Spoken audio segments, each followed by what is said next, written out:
warahmatullahi wabarakatuh.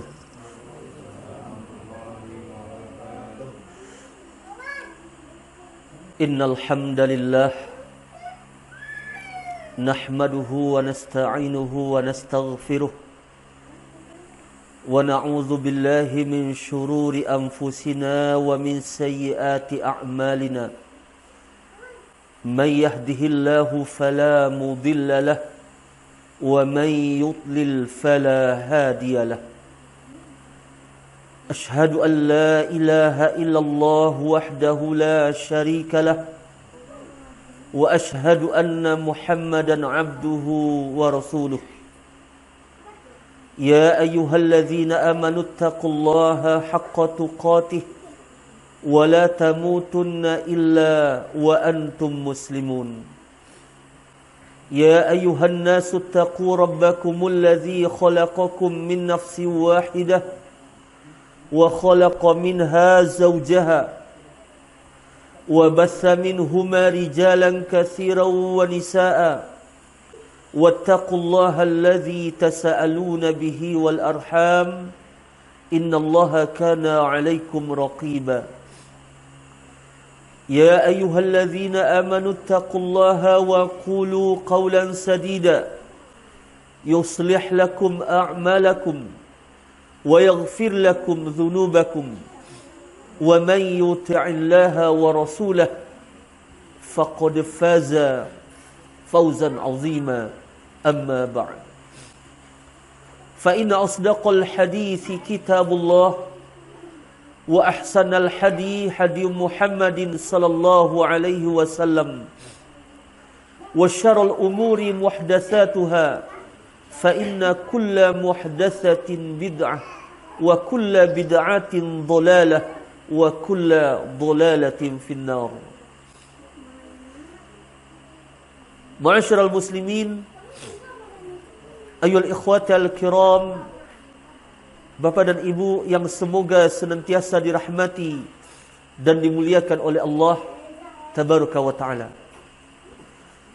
Segala puji bagi Allah Tabaraka wa Ta'ala yang telah menganugerahkan kepada kita sebesar-besar kenikmatan, seagung-agung karunia. Itulah dia kenikmatan Islam. Itulah dia kenikmatan iman dan kenikmatan bisa mengenal petunjuk Nabi sallallahu alaihi wasallam dan beramal di atas syariat yang telah beliau bawa. Ketahuilah Bapak Ibu yang dirahmati dan dimuliakan oleh Allah Tabaraka wa Ta'ala, bahawa nikmat yang telah kita sebutkan tadi, nikmat Islam, nikmat iman, nikmat bisa mengenal sunnah, mengenal petunjuk Nabi sallallahu alaihi wasallam, adalah nikmat yang tidak bisa kita nilai dengan harta semahal apapun, dan tidak bisa kita gambarkan betapa besarnya nikmat ini. Karena Allah Subhanahu wa Ta'ala apabila memberikan kepada seseorang kenikmatan Islam, kenikmatan iman, dan dia juga mengenal petunjuk Nabi sallallahu alaihi wasallam dan beramal di atasnya, maka berarti Allah telah memberikan kepada orang itu kunci-kunci dari seluruh kebaikan. Karena kunci dari seluruh kebaikan adalah Islam, iman, dan beramal di atas sunnah Nabi sallallahu alaihi wasallam. Kemudian salawat dan salam semoga senantiasa dilimpahkan untuk Nabi kita yang mulia Muhammad sallallahu alaihi wasallam. Allahumma salli wa sallim ala nabiyina Muhammad wa ala alihi wa ashabihi wa ala man sara ala nahjihi wa tamassaka bi sunnatihi ila yaumiddin. Bapa dan Ibu yang dirahmati dan dimuliakan oleh Allah Tabaraka wa Ta'ala, Allah Subhanahu wa Ta'ala telah mengutus Nabi kita Muhammad sallallahu alaihi wasallam ke atas dunia ini. Jadi dalam mengemban misi menyampaikan risalah syariat dari Allah tabaraka wa taala. Dan Nabi sallallahu alaihi wasallam di dalam menyampaikan risalah tersebut, di dalam menyampaikan syariat dari Allah tabaraka wa taala, maka Allah mentakdirkan dan memilih untuk beliau manusia-manusia terbaik yang akan menemani beliau di dalam memperjuangkan agama Allah. Siapa manusia terbaik tersebut? Itulah yang dikenal dengan istilah sahabat. Sahabat Nabi sallallahu alaihi wasallam. Apa itu sahabat?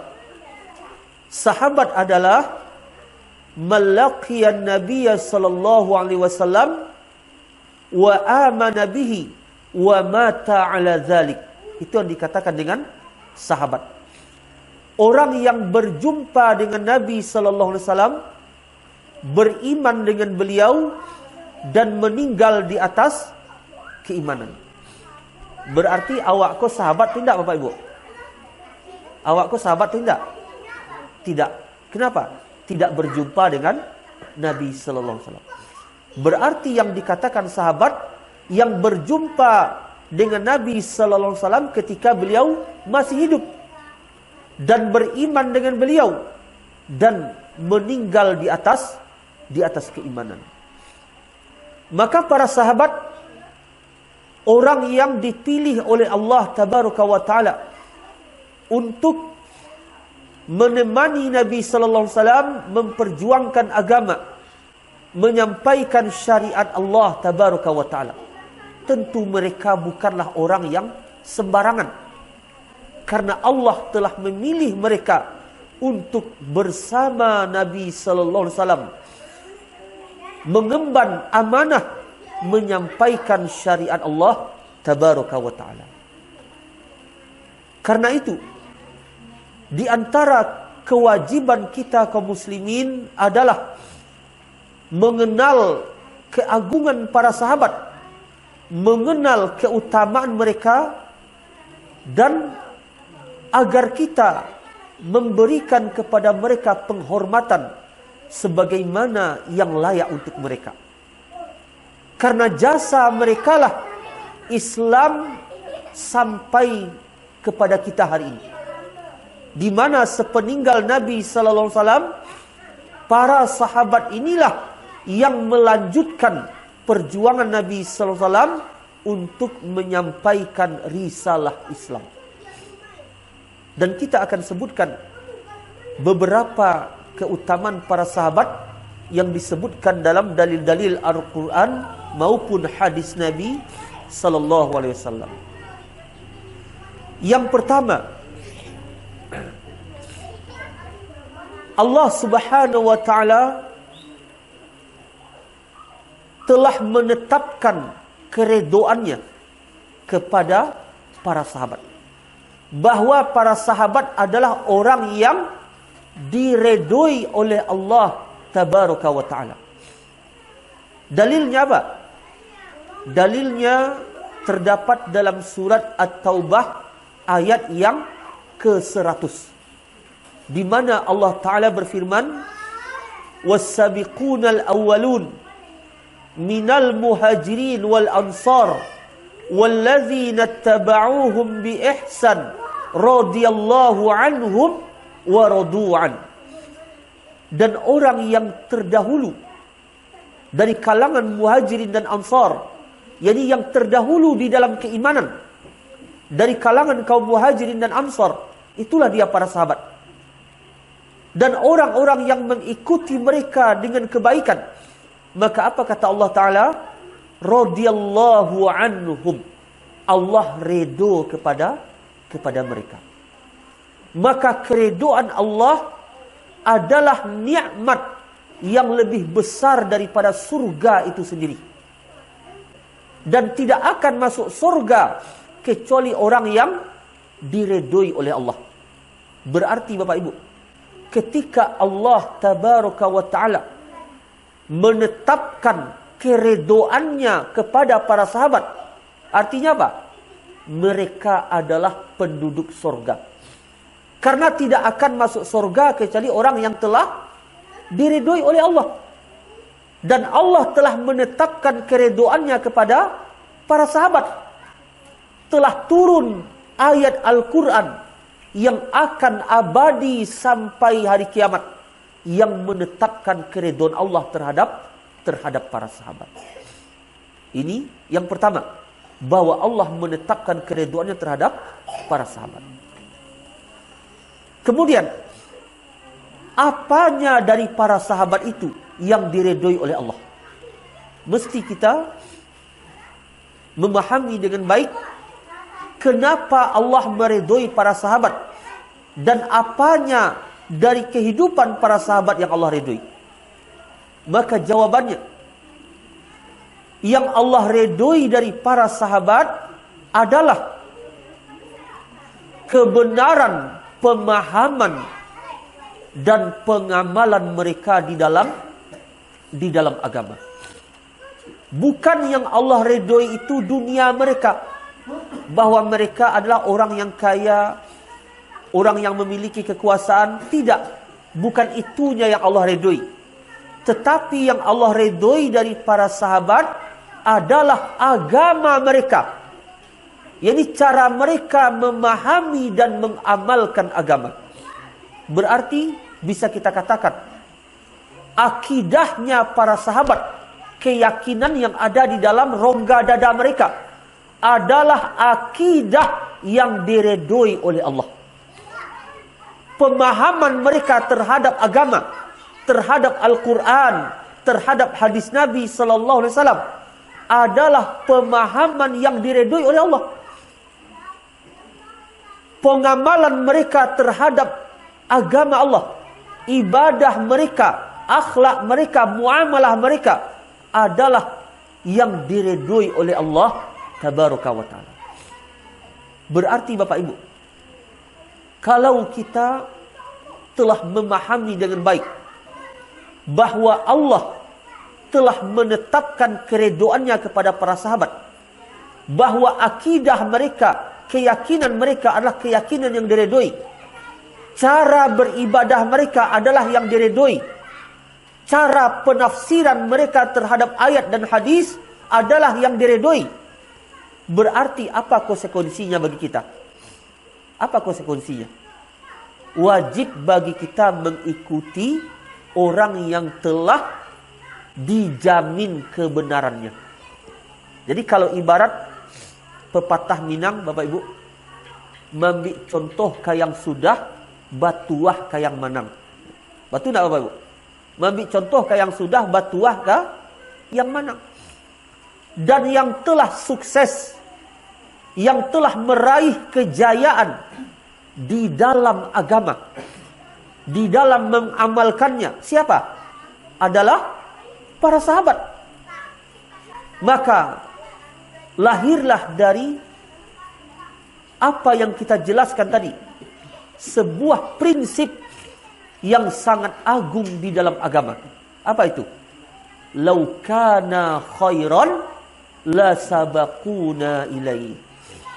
Seandainya ada sebuah kebaikan, maka para sahabatlah yang pertama melakukannya, mendahului kita. Kenapa? Karena merekalah orang yang paling benar agamanya. Merekalah orang yang paling lurus pemahamannya. Merekalah orang yang paling dalam ilmunya, yang mendengar langsung kebenaran agama ini dari lisan Nabi Sallallahu Alaihi Wasallam, dan yang telah datang keputusan dari Allah menetapkan keredoannya atas pengamalan agama mereka. Maka layakkah kita mengambil contoh, berpedoman kepada orang yang tidak datang jaminan atas kebenarannya? Nah, Bapak Ibu, kalau kita agi logika kok, aduh, dua orang ahli pengobatan, yang seorang tak punya lisensi tu. Yang kedua punya lisensi. Dapat sertifikat nolai. Diakui spesialisasinya dalam pengobatan. Ada sertifikatnya. Ma kira-kira yang lebih layak kita jadikan rujukan untuk maubek penyakit kita. Tentu saja yang punya lisensi. Kalau orang masuk keraja, ma yang kira-kira diterima. Misal diterima dibutuhkan ahli elektronika. Seorang tak pakai ijazah, seorang ada ijazah elektronya. Logikanya yang diterima adalah yang pakai ijazah, yang telah tertulis pengakuan untuknya atas keilmuannya. Karena ijazah lisensi itu sebuah pengakuan. Lalu terkait dengan agama, pemahaman, pengamalan, lisensi, pengakuan yang datang dari Allah untuk para sahabat. Disebutkan di dalam Al-Quran. Dan abadi selama Al-Quran itu dibaca. Abadi dalam Al-Quran. Maka tentu saja yang layak bagi kita kaum muslimin adalah di dalam perkara agama mengikuti, berpedoman kepada orang yang telah ada jaminannya dari Allah tabaraka wa ta'ala. Bapak Ibu yang dirahmati dan dimuliakan oleh Allah, para sahabat mereka adalah orang yang paling luas ilmunya dan yang paling dalam pemahamannya. Yang paling luas ilmunya dan yang paling dalam pemahamannya. Maka ketahuilah tidak ada satu ayat pun dari Al-Quran melainkan para sahabatlah yang paling berilmu dan mengetahui tentang makna dari ayat Al-Quran. Ada perkataan dari seorang sahabat Abdullah bin Mas'ud radhiyallahu anhu. Apa kata beliau? Wallahi ma nazalat min ayatin illa a'lamu aina nazalat wa fi man nazalat. Tidaklah turun satu ayat pun melainkan saya mengetahui di mana turunnya ayat itu dan berkenaan dengan siapa turunnya. Lalu beliau mengatakan, "Lau a'lamu ahadan a'lamu minni bi kitabillah tanaluhul matoya la ataituhu." Seandainya saya mengetahui ada seseorang yang lebih berilmu daripada saya tentang kitab Allah, niscaya saya akan datangi orang itu. Menunjukkan apa? Bahwa tidak ada yang menandingi ilmunya para sahabat terkait dengan pemahaman terhadap ayat Al-Quran. Tidak ada yang menandinginya. Karena itu, kalau kita telah mengetahui perkara ini, berarti kalau kita membaca ayat Al-Quran, kasya kita merujuk tafsirnya. Tentu merujuk kepada penafsiran para sahabat. Lalu bagaimana kita mengetahui mana penafsiran para sahabat? Maka para ulama telah menghimpun riwayat-riwayat yang berasal dari para sahabat yang terkait dengan tafsir Al-Quran. Di antaranya siapa? Di antaranya adalah Al-Hafiz Abul Fida Ismail bin Kathir, atau yang lebih dikenal dengan Ibnu Kathir. Maka salah satu kitab tafsir yang paling layak kita jadikan rujukan, disebabkan setiap ayat Al-Quran dia hadirkan riwayat para sahabat yang menafsirkan ayat itu. Maka tafsir Imam Ibnu Kathir termasuk di antara tafsir yang paling bagus untuk kita jadikan rujukan. Karena dia menafsirkan ayat Al-Quran dengan metodologi yang benar. Bapak Ibu yang dirahmati dan dimuliakan oleh Allah Tabaraka wa Ta'ala. Allah Subhanahu wa Ta'ala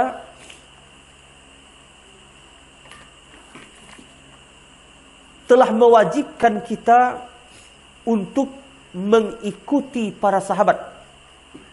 Sebagaimana Allah Subhanahu wa Ta'ala berfirman di dalam surat Luqman, "Wattabi' sabila man anaba ilai." Artinya apa?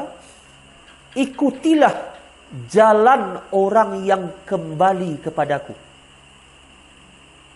Di dalam tafsir Al-Baghawi bahwa yang dimaksud sabila man anaba ilai, jalan orang yang kembali kepadaku, yakni Muhammad sallallahu alaihi wasallam wa ashabuhu, Nabi Muhammad dan para sahabat beliau. Itulah orang yang kembali kepada Allah. Dan Allah memerintahkan kita, ittabi' sabila man anaba ilai, ikutilah jalan orang yang kembali kepadaku, yakni para sahabat radhiyallahu anhum ajma'in. Berarti telah datang perintah dari Allah agar kita mengikuti jalannya para sahabat. Yang dikatakan jalan ini apa? Yang dikatakan jalan, yakni cara di dalam memahami dan mengamalkan agama. Karena itu Bapak Ibu, kalau ada pemahaman di dalam beragama yang berbeda dengan pemahaman para sahabat, mana yang lebih layak kita ikuti? Yang lebih layak kita ikuti adalah tentu pemahaman para sahabat. Dialah yang mendapatkan jaminan, para sahabatlah yang mendapatkan jaminan dari Allah Tabaraka wa Ta'ala. Kalau ada pengamalan agama yang berbeda dengan pengamalan para sahabat, mana yang salah? Yang salah adalah selain dari pengamalan para sahabat. Mana yang benar? Yang benar adalah pengamalan para sahabat. Sebagaimana dalil-dalil yang kita sebutkan tadi. Bahkan Allah Subhanahu wa Ta'ala di dalam surat An-Nisa ayat 116 di bagian akhirnya Allah Subhanahu wa Ta'ala menyebutkan, wa yattabi' ghaira sabilil mu'minin nuwallihi ma tawalla wa nuslihi jahannam wa sa'at masira. Dan siapa yang mengikuti selain dari jalan al-mu'minin? Siapa yang dimaksud sabilil mu'minin di sini? Sabilil mu'minin yang dimaksud di sini adalah jalannya para sahabat. Kenapa? Karena orang beriman yang pertama ada ketika ayat ini turun adalah para sahabat. Maka jalan orang-orang yang beriman yang dimaksud adalah jalannya para sahabat. Karena merekalah orang beriman yang pertama ada ketika turunnya ayat ini. Dan Allah katakan, siapa yang mengikuti selain jalan al-mu'minin, selain jalannya para sahabat, nuwallihi ma tawalla, kami palingkan dia kemana dia hendak berpaling. Artinya apa? Kami sesatkan dia kemana dia hendak sesat. Yakni kami biarkan dia tenggelam dalam kesesatannya. Wa nuslihi jahannam wa sa'at masira, dan kami masukkan dia ke dalam jahannam seburuk-buruk tempat kembali. Ini merupakan dalil di dalam Al-Quran ancaman bagi orang yang tidak mengikuti pemahaman ataupun cara pengamalan agama para sahabat. Maka dari dari ayat yang mulia tadi, kita mengambil faedah bahwa cara beragama selain cara beragamanya para sahabat, maka itu adalah sebuah kesesatan. Dan kalau itu kesesatan, akan mengantarkan ke dalam neraka jahanam. Itu yang dimaksud dari ayat tadi.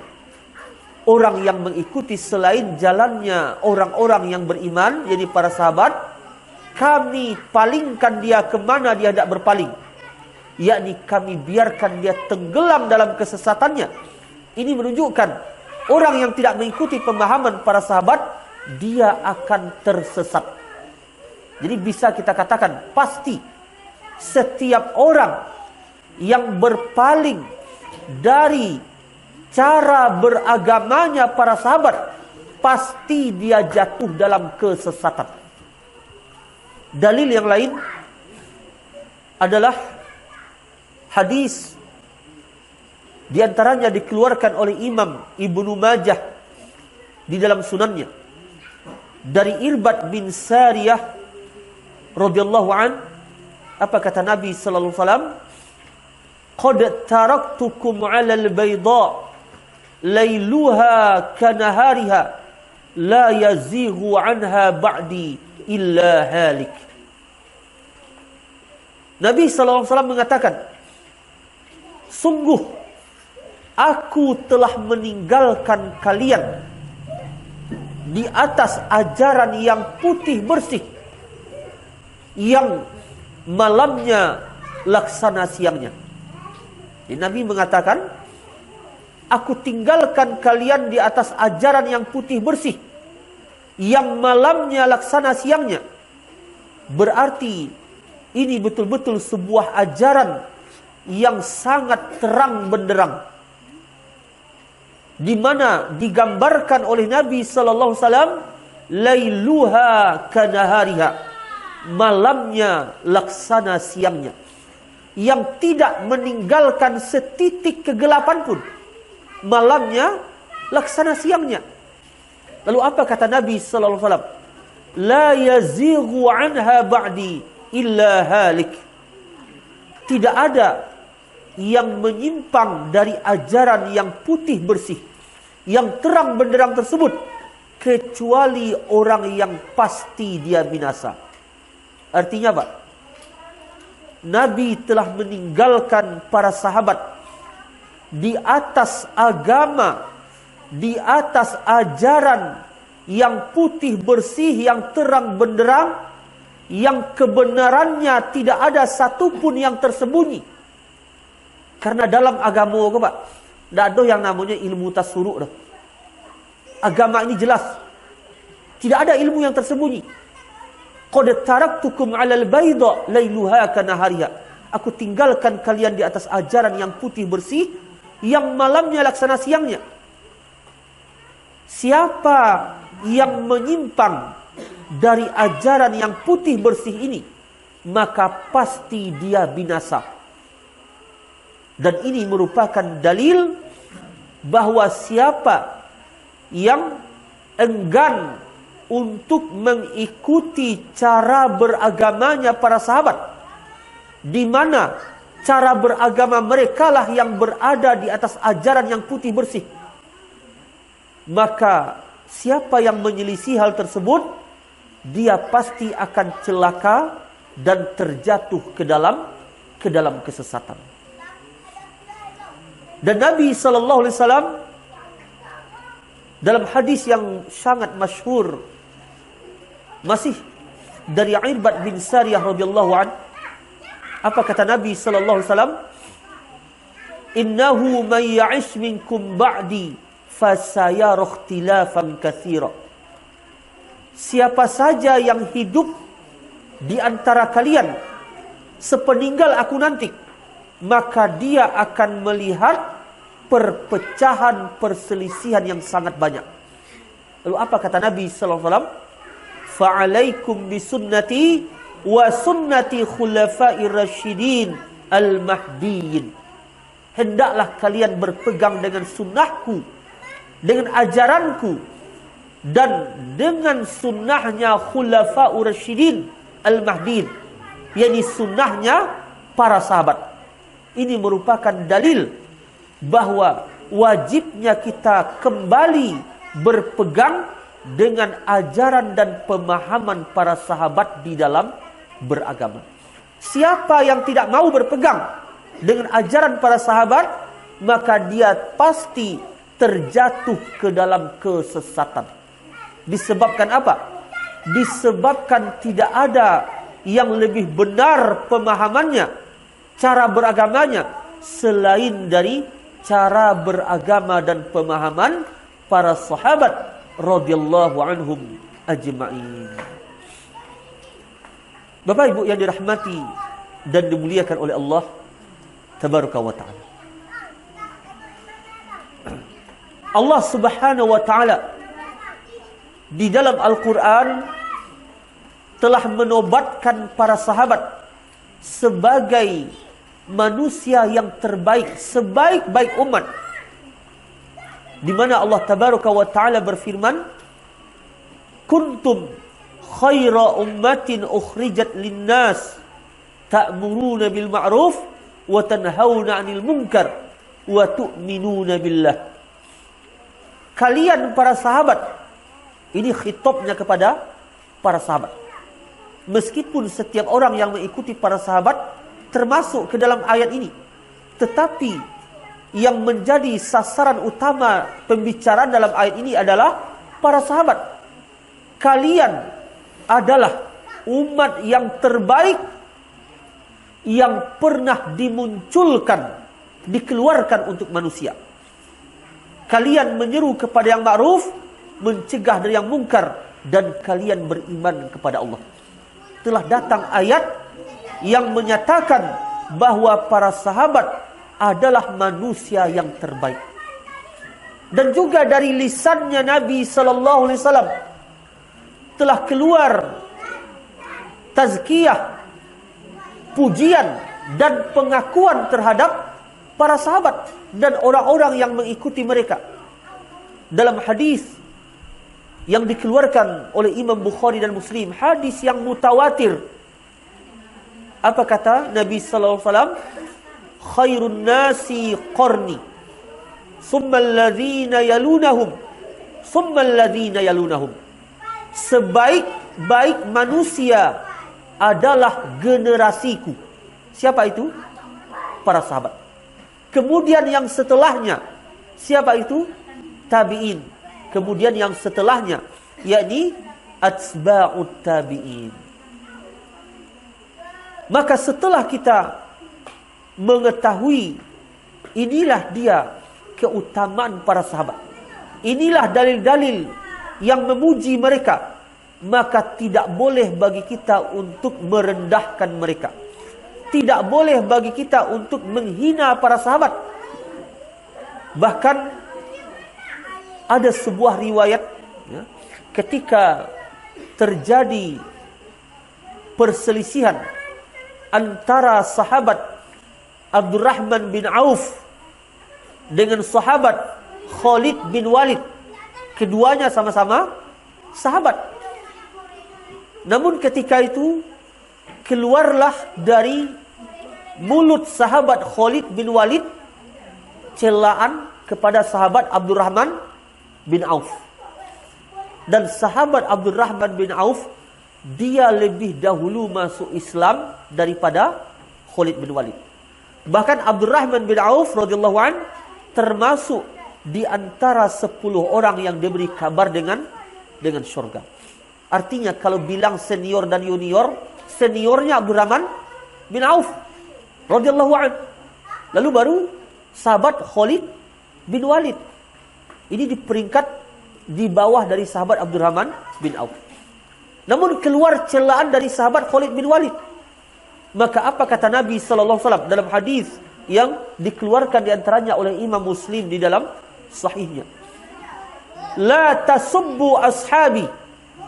Janganlah engkau mencela para sahabatku. Jangan cela para sahabatku. Lau anna ahadukum anfaqa mithla Uhudin zahaban ma balagha mudda ahadihim wala nasifah. Apa kata Nabi sallallahu alaihi wasallam? Seandainya salah seorang di antara kalian menginfakkan emas sebesar gunung Uhud, menginfakkan emas sebesar gunung, tidak akan mampu menandingi keutamaan infak mereka meskipun hanya satu mud. Satu mud, dua telapak tangan. Wala nasifah, dan tidak juga menandingi setengahnya. Nabi di sini sallallahu alaihi wasallam berkata kepada siapa? Kepada sahabat Khalid bin Walid. Perumpamaan sahabat Khalid bin Walid dengan Abdurrahman bin Auf radhiyallahu anhuma tidak bisa disamakan. Seandainya sahabat Khalid bin Walid menginfakkan emas sebesar gunung Uhud, tidak akan mampu menandingi infaknya Abdurrahman bin Auf meskipun beliau hanya sebelah tangan menginfakkan. Berapalah perbandingan? Hanya separuh tangan, sebelah tangan dengan sebesar gunung Uhud. Tetapi ternyata di sisi Allah lebih berat yang separuh tangan tadi. Lebih berat keutamaannya daripada yang sebesar gunung Uhud. Ini perbandingan dua orang sahabat. Yang satu senior, yang satu junior. Lalu bagaimana perbandingan dengan yang bukan sahabat? Nah, ini perbandingan sahabat nih. Lalu bagaimana dengan yang bukan sahabat? Maka alangkah tidak pantasnya seseorang merendahkan para sahabat atau mencela mereka. Karena itu, mengenal keutamaan mereka, mengagungkan mereka, menghormati mereka, meletakkan mereka pada kedudukan yang terpuji sebagaimana yang telah Allah letakkan mereka, maka ini sebuah keharusan bagi setiap kaum muslimin yang beriman kepada Allah dan Rasulnya. Mencela para sahabat berarti mencela Allah dan Rasulnya. Kenapa? Karena para sahabatlah yang menyampaikan agama Allah kepada kita. Karena itu, Islam tidak akan lepas dari apa yang mereka pahami. Selain dari pemahaman para sahabat, maka itu bukanlah Islam. Berkata Imam Ibnu Badis rahimahullahu ta'ala tentang apa itu Islam. Apa kata beliau? Al-Islam innama huwa fi kitabillah wa fi sunnati Rasulillah wa ma kana alaihi ahli al-quruni thalathah al-mufaddilah al-mashhudu lahum bil khairiyah ala lisani sadiqil masduq. Apa kata beliau? Islam hanyalah apa yang ada di dalam kitabullah, apa yang ada di dalam sunnah Rasulullah, dan apa yang dipahami 3 generasi utama yang telah dipersaksikan kebaikan mereka, keutamaan mereka oleh lisan Nabi sallallahu alaihi wasallam as-sadiqil masduq, yang jujur lagi dibenarkan. Maka inilah Islam. Apabila ada pemahaman, pengamalan dalam agama ini tidak ada dalam kitabullah, tidak ada dalam sunnah, dan tidak dikenal oleh 3 generasi utama, maka bisa dikatakan itu bukanlah Islam. Bapak Ibu yang dirahmati dan dimuliakan oleh Allah tabaraka wa ta'ala,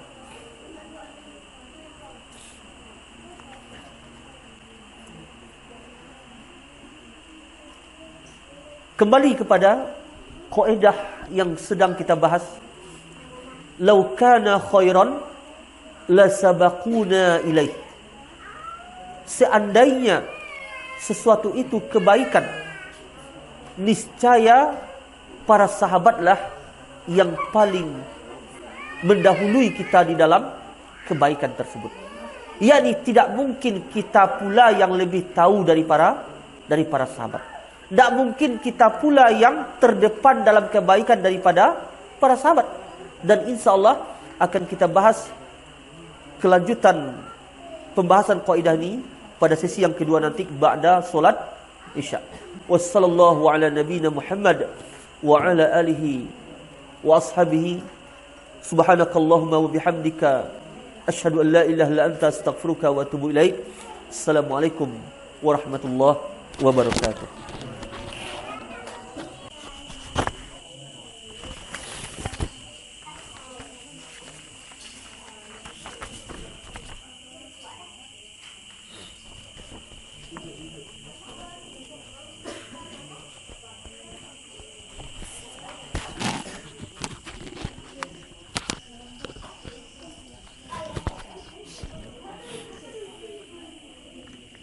Assalamualaikum warahmatullahi wabarakatuh.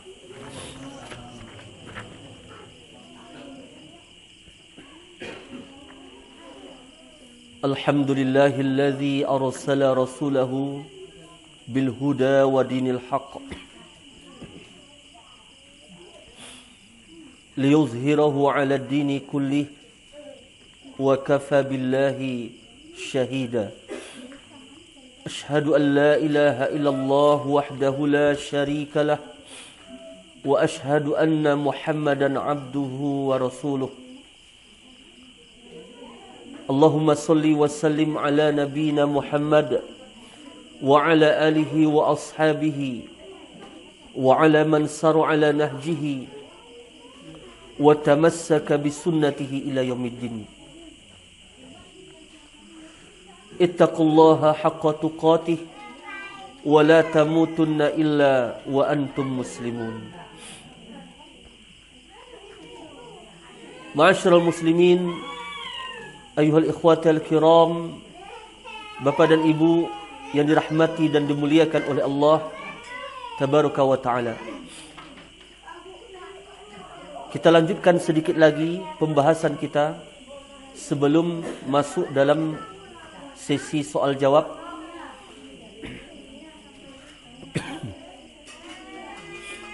Pembahasan kita ini terkait dengan kaedah law kana khairan la sabaquna ilaih. Seandainya sesuatu itu adalah sebuah kebaikan, niscaya mereka para sahabat telah mendahului kita di dalam kebaikan tersebut. Dasar dari pengambilan kaedah ini diantaranya berasal dari surat Al-Ahqaf ayat ke-11. Surat Al-Ahqaf ayat ke-11. Allah Ta'ala berfirman menyebutkan perkataan orang-orang kafir kepada orang-orang beriman. Wa qala allazina kafaru lillazina amanu law kana khairan ma sabaquna ilaihi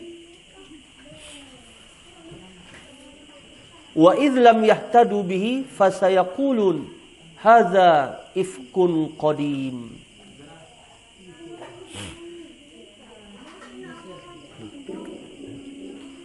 Berkata orang-orang yang kafir kepada orang-orang yang beriman. Yang dimaksud orang-orang beriman di sini adalah para sahabat radhiyallahu anhum. Apa kata orang-orang kafir kepada para sahabat? Lau kana khairan ma sabaquna ilaihi. Bahwa seandainya apa yang dibawa Muhammad itu adalah kebaikan, kalau seandainya Al-Quran itu hak, maka tidak mungkin mereka yang lebih dahulu tahu daripada kami. Tidak mungkin mereka yang mendahului kami di dalam pengetahuan tentang itu. Ini perkataan orang-orang kafir. Ini kaedah yang mereka buat.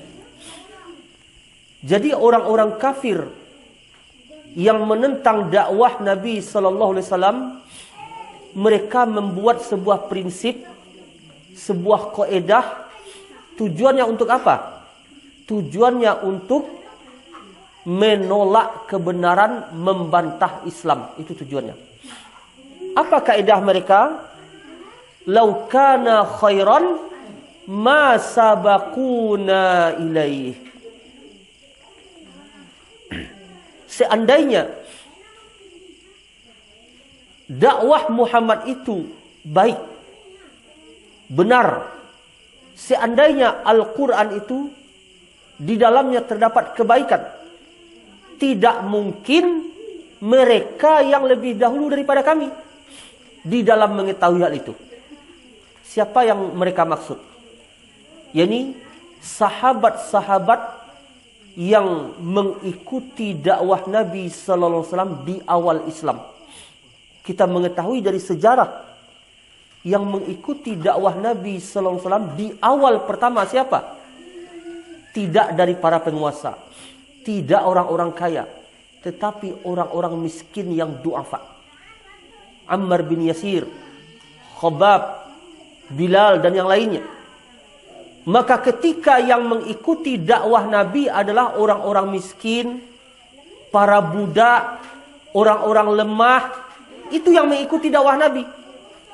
Lalu orang-orang musyrik yang merekalah penguasa ketika itu, karena di zaman mereka siapa yang kaya, siapa yang punya kekuatan, banyak pengikut, dia yang penguasanya.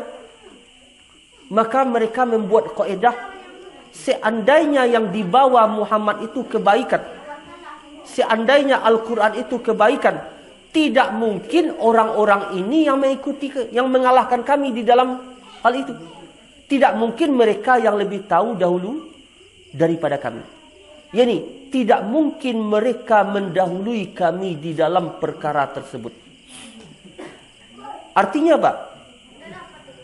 Orang-orang kafir dahulu, mereka ingin mengatakan bahwa kami lebih hebat daripada sahabat-sahabat yang lemah itu, daripada pengikut Muhammad itu. Kami lebih pintar dari mereka. Kami lebih banyak harta dan lebih banyak pengikut daripada mereka. Tidak mungkin pula mereka yang benar lalu kami salah. Nah, mungkin itu. Nah, ini mereka bawakan kaidah ini kepada diri mereka. Jadi tidak mungkin kami pula yang salah. Tidak mungkin kami pula yang tidak tahu. Karena kami itu hebat. Karena kami itu orang kaya. Karena kami itu banyak pengikut. Tidak mungkin Bilal pula yang lebih hebat daripada kami. Tidak mungkin Ammar yang Yasir pula yang lebih hebat daripada kami. Maka kaidah ini dinisbahkan kepada mereka adalah batil. Dinisbahkan kepada mereka adalah batil.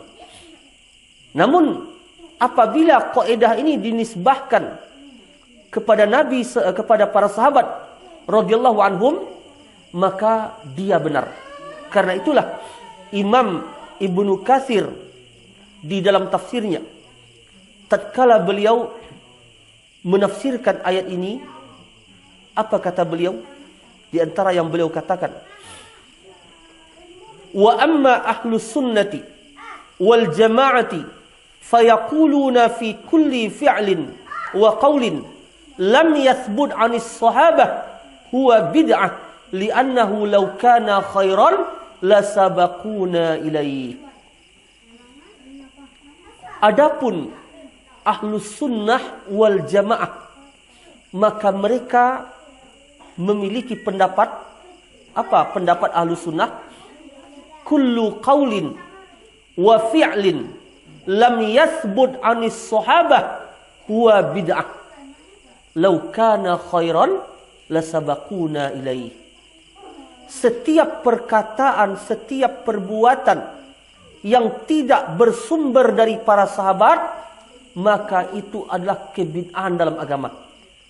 Dan seandainya itu kebaikan, niscaya para sahabatlah yang telah mendahului kita di dalam kebaikan tersebut.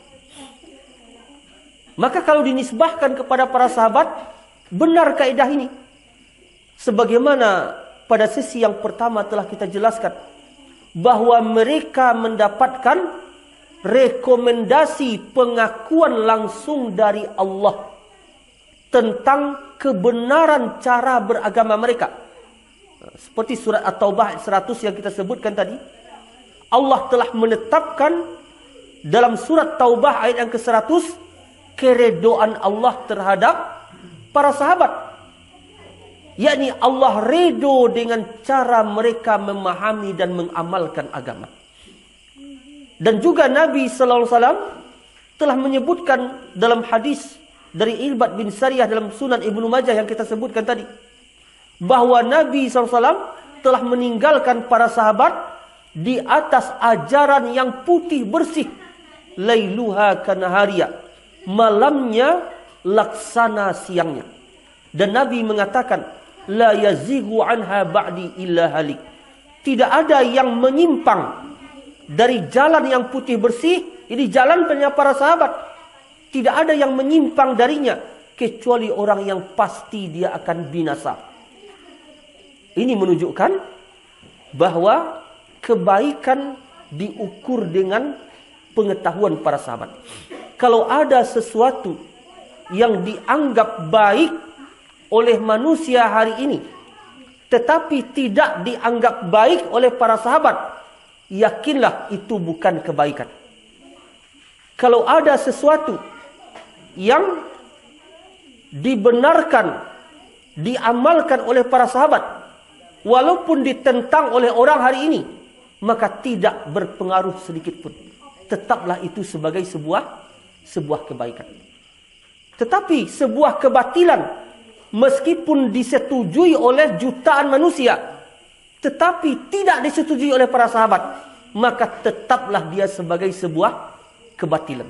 Ini kaidah yang sangat agung di dalam beragama. Siapa yang berpegang dengan kaidah ini, itulah dia ahlus sunnah wal jamaah, sebagaimana disebutkan oleh Imam Ibnu Katsir di dalam tafsirnya. Maka kalau kita ingin menilai perbedaan cara beragama ahlus sunnah wal jamaah dengan yang bukan, apa bedanya? Ini dia bedanya. Siapa yang beragama dengan kaidah lau kana khairan la sabaquna ilaih, dia jadikan para sahabat sebagai rujukan dalam beragama, dialah ahlus sunnah wal jamaah. Namun siapa yang tidak setuju dengan kaidah ini, menyelisih kaidah ini, padahal dalil-dalil telah menjelaskan wajibnya kita mengikuti para sahabat, meskipun dia menamakan dirinya ahlus sunnah wal jamaah atau aswaja katanya, maka tidak berpengaruh sedikit pun klaim dia terhadap kebenaran. Karena ternyata keahlus sunnahan itu tidak butuh kepada pengakuan. Meskipun seseorang mengatakan, ambo kok ahlus sunnah kok, saya ni ahlus sunnah ni, meskipun 1000 kali lidahnya mengatakan seperti itu, tetapi realitanya, akidahnya, pengamalan agamanya, pemahaman agamanya menyelisih para sahabat, dia bukan ahlus sunnah. Meskipun dia mengatakan ribuan kali, saya ahlus sunnah, bahkan diberi nama, misalnya organisasinya atau masjidnya dengan nama ahlus sunnah wal jamaah, maka bukan masalah penamaan. Ingat ini, ahlus sunnah bukan masalah penamaan, tetapi ahlus sunnah adalah sebuah sifat dan karakter. Siapa saja, di mana saja dia, di zaman apa saja dia, meskipun dia sendirian di kaki bukit, dia mengikuti cara beragamanya para sahabat, maka dialah ahlus sunnah wal jamaah. Karena itu sahabat Abdullah bin Mas'ud, beliau ketika ditanyakan tentang makna al-jamaah, apa kata beliau? Al-jama'atu ma wafaqal haq wa in kunta wahdak.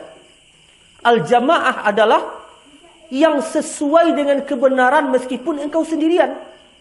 Itu yang al-jamaah, yang sesuai dengan kebenaran meskipun engkau sendirian.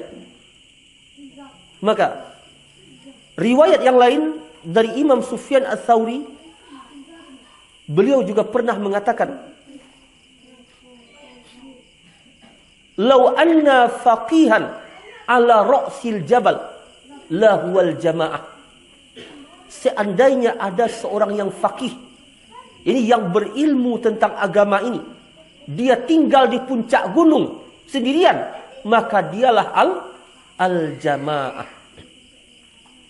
Kemudian Abdullah bin Mas'ud radhiyallahu an, ketika beliau ditanya tentang siratal mustaqim. Apa itu siratal mustaqim? Jalan yang lurus yang selalu kita minta di dalam solat. Maka apa kata Abdullah bin Mas'ud radhiyallahu an? As-siratal mustaqim allazi tarakana alaihi Rasulullah sallallahu alaihi wasallam. Siratal mustaqim adalah jalan yang kami para sahabat ditinggalkan Rasulullah di atas jalan itu. Paham maksudnya? Siratal mustaqim adalah jalan yang kami para sahabat. Karena Abdullah bin Mas'ud sahabat. Jalan yang kami para sahabat ditinggalkan Rasulullah di atas itu. Artinya apa? Jalan yang lurus adalah jalannya para sahabat. Sebagaimana hadis yang kita sebutkan tadi. Apa kata Nabi sallallahu alaihi wasallam? Qad taraktukum 'alal bayda lailuha kanahariha. Aku tinggalkan kalian para sahabat di atas ajaran yang putih bersih, yang terang benderang, malamnya laksana siangnya. Bisa awak bayangkan malam laksana siang, itulah dia kebenaran. Tidak ada yang tersembunyi. Menyimpang dari itu, maka dia pasti celaka dan binasa. Dan karena itu juga seorang sahabat yang mulia, Huzaifah al-Yaman radhiyallahu an, beliau juga meninggalkan sebuah perkataan. Apa kata beliau? Kullu ibadatin lam yata'abbad biha ashabu Muhammadin sallallahu alaihi wasallam fala tata'abbadu biha. Setiap ibadah yang tidak pernah para sahabat Muhammad beribadah dengan ibadah itu, maka jangan kalian jadikan itu ibadah. Ingat ini, kaidah yang dibikin oleh para sahabat. Setiap ibadah di mana para sahabat tidak pernah beribadah dengan ibadah yang model itu, maka jangan kalian jadikan itu ibadah. Kenapa? Karena tidak ada ibadah yang tidak diamalkan oleh para sahabat. Tidak ada kebaikan yang tidak diketahui oleh para sahabat. Tak sama jo pepatah tua-tua silek Minang, Pak. Yang saganggam diagihan, yang sebinjek ditinggalkan. Tidak berlaku itu dalam agama. Nabi sallallahu alaihi wasallam, apa yang beliau ketahui seluruhnya tidak ada yang tertinggal, telah diberitahukan kepada para sahabat. Apa buktinya? Yang pertama, hadis yang dikeluarkan oleh Imam At-Tabrani di dalam kitabnya Al-Mu'jam Al-Kabir. Hadis dari sahabat Abu Dzar Al-Ghifari radhiyallahu anhu. Apa kata sahabat Abu Dzar? Tarakana Rasulullah sallallahu alaihi wasallam wa ma ta'irun yuqallibu janahaihi fil hawa illa wa huwa yadhkuru lana minhu ilma. Rasulullah SAW telah meninggalkan kami, dan tidak ada seekor burung pun yang mengepakkan sayapnya di udara, melainkan telah beliau jelaskan kepada kami ilmu tentang itu. Bayangkan ini, sampai ilmu burung yang mengepakkan sayapnya di udara telah diajarkan oleh Nabi kepada para sahabat. Lalu sahabat Abu Dzar membawakan sabda Nabi sallallahu alaihi wasallam, "Ma baqiya syai'un yuqribu minal jannah wa yubaidu minan nar illa wa qad buyyina lakum." Tidak tersisa sedikit pun kebaikan yang mendekatkan ke surga, yang menjauhkan dari neraka, melainkan telah dijelaskan kepada kalian. Persaksian dari Rasulullah, tidak ada yang tersisa.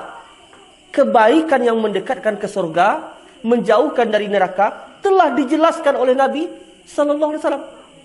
Lalu bagaimana mungkin ada hari ini sebuah ibadah tidak dikenal oleh para sahabat, tidak mereka amalkan, lalu dikatakan baik oleh manusia? Maka ini mustahil secara akal dan syar'i. Karena kalau seperti itu, berarti dia mendustakan hadis yang kita sebutkan tadi.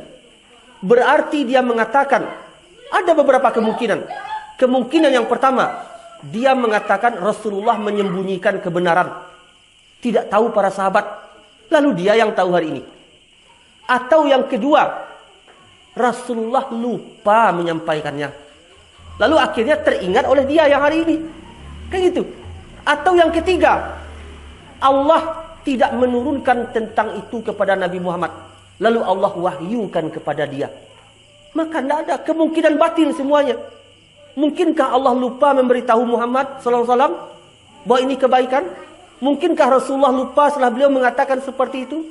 Lalu bagaimana dengan ayat Al-yawma akmaltu lakum dinakum, aku sempurnakan untuk kalian agama kalian. Jadi syariat ini seluruhnya telah sempurna. Lalu kalau sesuatu yang sempurna apa maknanya? Tidak butuh kepada tambahan. Karena itu sahabat Abdullah bin Abbas radhiyallahu anhu ketika menafsirkan ayat Al-yawma akmaltu lakum dinakum, apa kata beliau di antaranya? La yahtajuna ila ziyadatin abada. Kaum muslimin tidak lagi butuh tambahan selama-lamanya. Kenapa?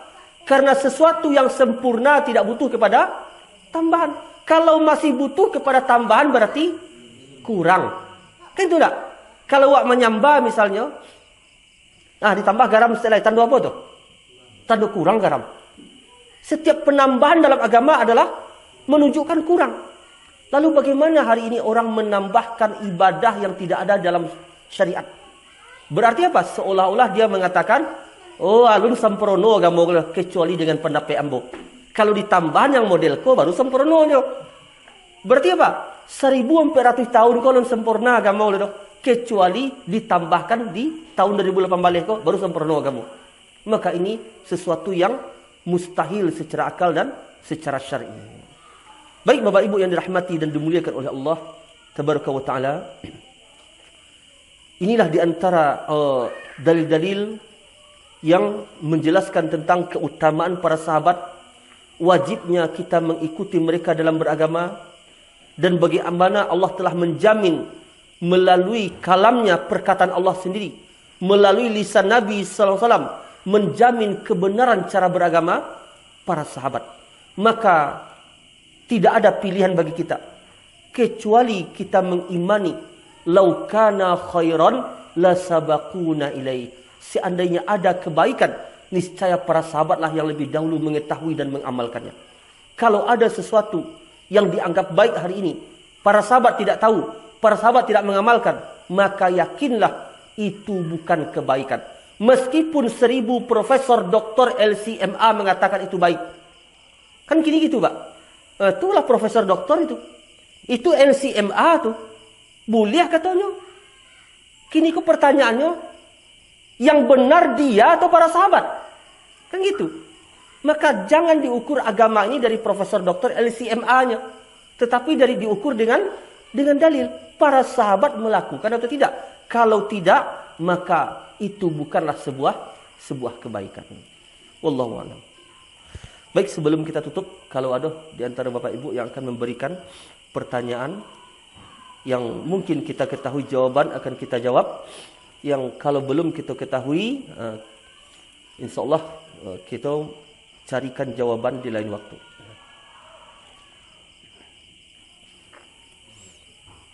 Bismillah.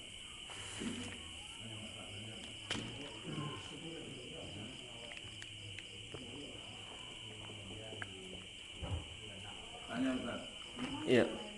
Dari uraian Ustaz dari awal dan akhir tadi, kalau disimpulkan itu ibaratnya berjalan, saya ini kayaknya hanya menggambarkan suatu perboden. Jadi hanya larangan dan peringatan. Dan tidak di situ gimana sih untuk memotivasi atau gimana untuk menerangkan kita bisa mengamalkan apa yang diamalkan para sahabat. Iya. Dan di situ tidak ada juga tadi disinggung gimana sih bentuk-bentuk amalan dan ibadah atau amalan-amalan yang lain para sahabat yang bisa kita tiru dalam kehidupan sehari-hari. Dan di situ tadi kan diterangkan juga masalah beramal yang serupa dengan segunung. Itu gimana kita bisa beramal sampai ke situ? Jadi kan itu hanya sebagai motivasi kita untuk beribadah kan gitu. Jadi hanya kilas itu hanya seperti perboden, hanya seperti larangan atau hanya seperti apa itu aja. tapi di situ tidak ada motivasi kita untuk kita beramal.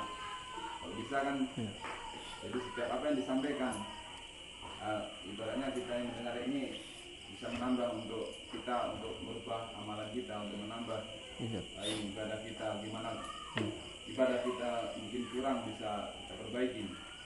Jadi mungkin itu. Ya. Baik, kenapa tidak ada motivasi beramal dalam penyampaian kita tadi? Karena memang sesuai judulnya, kita membahas konsep beramal. Ini konsepnya, Pak. Konsepnya baru. Iya. Kan konsep kan gambaran. Iya. Kan gambaran. Iya. Jadi kalau kita melihat suatu gambar, kalau tidak bisa kita ambil dari suatu gambar daripada gambar itu sendiri kan, ibaratnya kita jadi bertanya kan, oh ini itu kan, oh ini itu gambarannya sahabat kita dulu beramal itu seperti ini. Jadi kita mendengarkan juga ada motivasi di dalam diri kita. Oh ya, kita harus seperti itu. Kalau bisa kan kita, oh ya, berarti ada kekurangan diri kita. Oh, seperti itulah gambaran sahabat-sahabat para nabi. Oh, dia beribadah. Oh, itu dia beramal. Jadi ada di situ kita melihat dari gambar itu, kita bisa menambah untuk kita di dalam kehidupan sehari-hari kita untuk menjalankan ibadah itu sendiri. Ya, sebenarnya tujuan dari pembahasan kita tadi agar muncul motivasi yang seperti itu. Bagaimana sih sebenarnya akidah sahabat? Bagaimana sih sebenarnya cara beribadah sahabat? Setelah kita mengetahui konsepnya. Karena kalau kita memiliki akidah tidak seperti akidah sahabat, berarti tidak benar. Kalau kita beribadah tidak seperti cara dan konsep beribadahnya para sahabat, berarti belum benar. Maka sebenarnya tujuan pembahasan kita tadi agar munculnya motivasi seperti itu, agar di masa yang akan datang kita memiliki konsep di dalam menuntut ilmu, bagaimana sebenarnya akidah sahabat itu, bagaimana sebenarnya cara mereka memahami, menafsirkan ataupun menjelaskan hadis-hadis Nabi SAW, ataupun di dalam beribadah. Karena kalau dibahas per amalnya itu butuh kepada pembahasan sendiri. Nah, seperti tadi, bagaimana sebenarnya akidah para sahabat? Aku duduk cik kajian, Pak. Bahkan satu kitab mungkin dibahas sebenarnya akidah sahabat. Misalnya kita bahas kitab Usul Sunnah misalnya, karya Imam Ahmad, yang beliau menukil misalnya di sini prinsip-prinsip para sahabat di dalam beragama. Jadi tujuan kita membahas konsep tadi itu agar termotivasi diri kita. Yang pertama, mengkoreksi apakah keyakinan kita selama ko benar tak sesuai dengan pemahaman sahabat.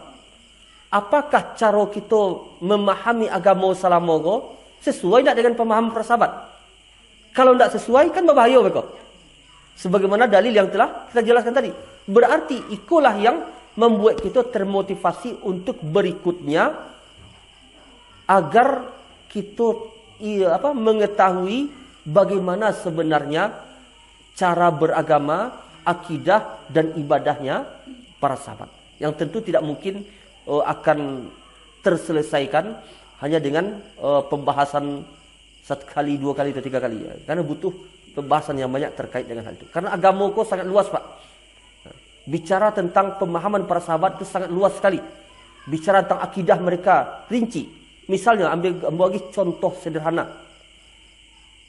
Kalau ditanyakan kepada kaum muslimin hari ini, di manakah Allah? Jawab ya, Pak. Itu contoh paling sederhana. Kalau ditanyakan kepada kaum muslimin hari ini, di mana Allah? Ada yang menyebut Allah itu di mana-mana. Ada yang menyebut Allah itu lebih dekat dari urat leher. Macam-macam. Lalu pertanyaannya, para sahabat sendiri memahami bagaimana? Di mana Allah itu menurut mereka? Itu masuk ke dalam kajian akidah Ahlus Sunnah wal Jamaah. Ini akidahnya para sahabat. Dan kitab dalam masalah itu sangat banyak sekali. Dan mungkin bisa kita termotivasi dengan apa yang kita sampaikan tadi untuk menggali di masa yang akan datang terkait dengan hal tersebut. Wallahu a'lam. Ya. Assalamualaikum warahmatullahi wabarakatuh.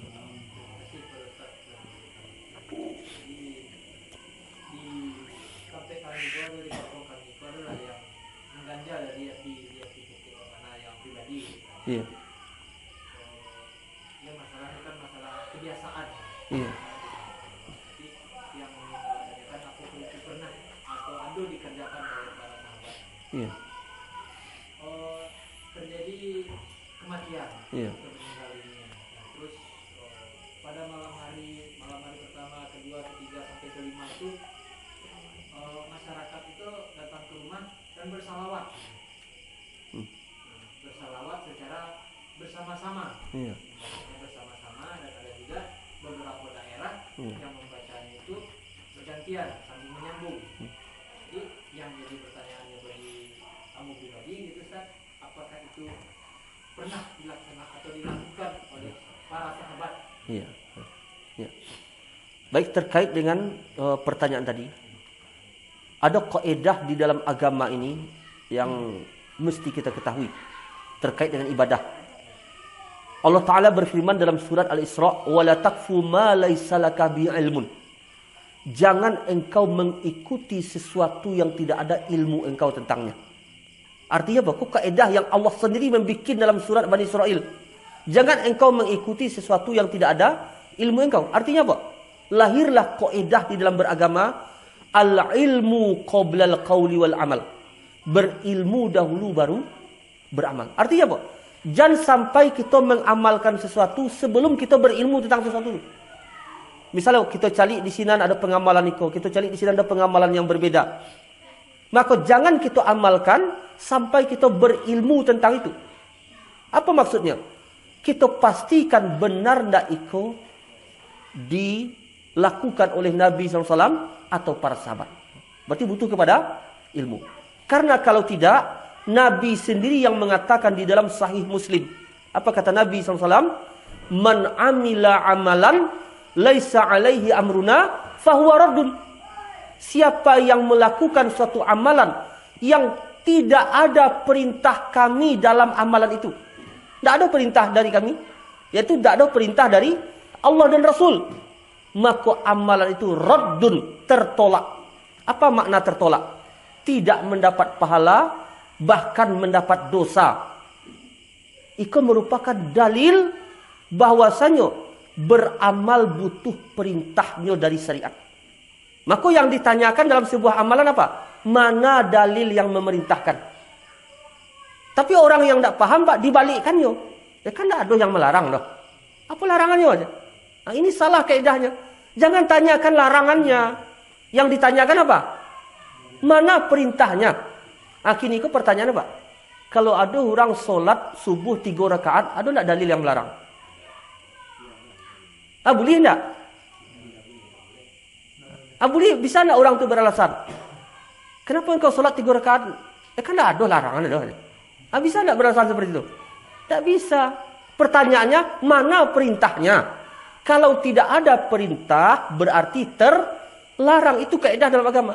Kalau tidak ada perintah, berarti terlarang.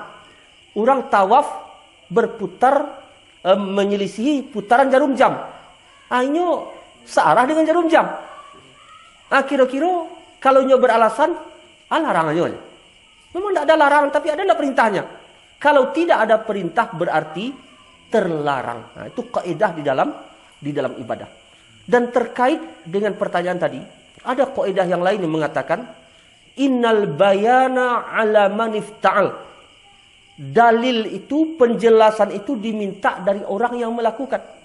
Kita tanya dia, mana dalilnya engkau melakukan itu? Kalau tidak ada jawabnya dengan dalil, hanya karena itu kebiasaan kami cari orang di sini tekah itu kami tekah itu puluh, itu bukan dalil. Kalau tidak mampu dia memunculkan dalil dari Al-Quran dan Sunnah asar para sahabat, berarti itu tidak bisa diamalkan. Dan sepanjang yang kita ketahui, tidak dinukil satupun riwayat terkait dengan itu. Bahkan riwayat dari sahabat Jarir bin Abdullah melarang berkumpul-kumpul di tempat kematian, apalagi membuatkan makanan. Makanya riwayat dari Jarir bin Abdullah, apa kata beliau? Kunna na'uddu ijtima' inda ahlil mayit wa sona'it tu'am minan niyahah. Kami dahulu di zaman Rasulullah, kami itu para sahabat. Kami dulu para sahabat di zaman Rasulullah menganggap orang yang berkumpul-kumpul di tempat kematian, membuatkan makanan, termasuk niyahah, meratap. Padahal meratap termasuk dosa besar. Dan para sahabat ini pemahamannya. Berkumpul-kumpul, dibuatkan makanan, ini menurut mereka, pemahaman mereka, termasuk niyahah. Ini meratapi mayat yang dilarang di dalam agama. Apalagi ditambah dengan amalan yang tidak ada syariat. Berkumpul saja, buatkan makanan, ini saja sudah terlarang. Apalagi ditambah dengan amalan-amalan yang tidak ada disyariatkan. Wallahu a'lam. Makanya Pak, kita tidak merinci mana sampai ke situ tadi. Butuh kita letakkan konsep dulu. Karena kalau konsep tidak diletakkan, orang akan mengatakan, iko yo sase ajaran dekat iko kau. Masa berselawat awak tak boleh? Selawat awak tak boleh dah. Masa baca Quran awak tak boleh? Kan gitu. Karena konsepnya belum letak dia. Masalahnya bukan melarang berselawatnya, bukan melarang baca Qurannya. Cuman yang model seperti itu tuh cara membacanya, cara selawatnya dilakukan oleh para sahabat. Kalau mereka tidak melakukan momen-momen yang seperti itu, maka jangan kita lakukan. Karena para sahabat mereka ahlul Quran, tetapi mereka tidak membaca Al-Quran di dalam kematian. Para sahabat sangat cinta kepada Nabi SAW. Orang yang paling banyak berselawat adalah para sahabat. Tetapi mereka tidak melakukan selawat-selawatan sebagaimana yang dilakukan hari ini. Maka ini perlu kita pahami dengan baik. Wallahu a'lam. Ya, silakan. Waalaikumsalam warahmatullahi wabarakatuh.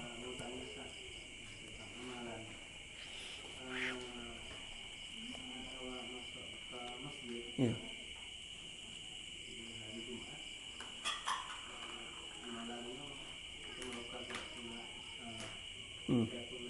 Ya. Dan mana yang harusnya kita dahulukan? Ya. Atau amalan yang paling baik? Kita sholat tahiyatul masjid kah? Atau kita mendengarkan azan kita selesai azan? Ya. Ya. Ya. Pertama yang mesti kita pahami, bahwa tidak ada dalil yang melarang sholat sunat ketika azan. Itu pertama. Kalau terjadi di selain hari Jumat, kita masuk masjid, orang azan, maka sebaiknya kita mempergunakan kesempatan ini untuk mendapatkan sunnahnya menjawab azan. Kita dengarkan dulu, kita jawab satu persatu kalimatnya, lalu kita baca doa setelah azan, agar keutamaan ini tidak luput dari kita. Lalu setelah itu baru kita sholat rawatib misalnya. Tetapi di hari Jumat, maka ini bisa bertabrakan mendahulukan yang sunat atau ingin bersegera kepada yang wajib.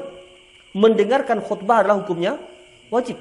Maka bersegera kepada yang wajib lebih didahulukan daripada yang sunat. Maka dari sisi inilah ketika pada hari Jumat azan dikumandangkan, maka yang lebih utama kita sholat sunat tahiyatul masjid. Kenapa? Karena kita ingin bersegera mendapatkan yang wajib, yakni khutbah. Tetapi pada hari yang lain lebih utama adalah menjawab azan. Wallahu a'lam. Ya. Ya. Itu kan azan kan. Gimana kalau sesudah azan kita telat? Iya. Khotib sudah berkhutbah. Ada yang mengatakan sholat tahiyatul masjid itu sunnah dan mendengarkan khutbah itu wajib, maka kita tidak perlu lagi sholat tahiyatul masjid, langsung mendengarkan khutbah. Yang kedua, ada yang bilang kita tahiyatul masjid saat khotib sudah berkhutbah. Itu yang mana di antara dua itu? Ya, yang benar adalah yang kedua, karena ada dalil yang menjelaskan tentang itu. Ketika Nabi SAW sedang berkhutbah, lalu masuklah seorang, langsung dia duduk. Maka Nabi bertanya kepadanya, "As-sholaita? Engkau telah solat?" Dijawab oleh orang ini, "Belum." Maka, "Qum farka' rak'atain." Berdiri dan solat 2 rakaat. Ini termasuk dalil bolehnya khatib dengan makmum berbicara. Yang tidak boleh itu siapa? Yang tidak boleh itu makmum sama makmum tidak boleh berbicara. Tapi khatib dengan makmum boleh menegur khatib misalnya atau menyampaikan sesuatu pada khatib. Yang tak boleh tu antar makmum dengan makmum. Ini yang tak boleh berbicara. Ini Nabi sedang khutbah ni. Apakah kau telah solat? Belum ni, kan dia jawab tu. Padahal kalau kita tak boleh berkecek dah. Padahal ini beda lagi. Antara makmum dengan khatib maka ada kebolehan. Yang tak boleh tu antara makmum dengan makmum. Dan ini juga menjadi dalil bahawa tetap disyariatkan solat sunat tahiyatul masjid meskipun khatib telah memulai khutbahnya. Hanya saja hendaknya solat sunat itu kita ringankan. Maksudnya jangan ayat yang panjang-panjang. Baca yang ringkas-ringkas, yang ringan-ringan. Tetapi tetap sesuai dengan syarat dan rukunnya. Tetap ada tumak ninahnya. Wallahu a'lam.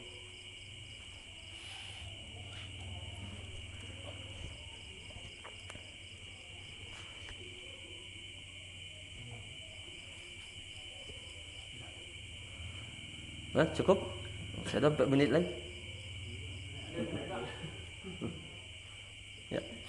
Baik, semoga apa yang kita bahas ini bermanfaat dan kita mendapatkan ilmu yang bermanfaat. Wassallallahu ala nabiyyina Muhammad wa ala alihi washabbihi wasallam. Subhanakallahumma bihamdika asyhadu an la ilaha illa anta astaghfiruka wa atubu ilaik. Assalamualaikum warahmatullahi wabarakatuh.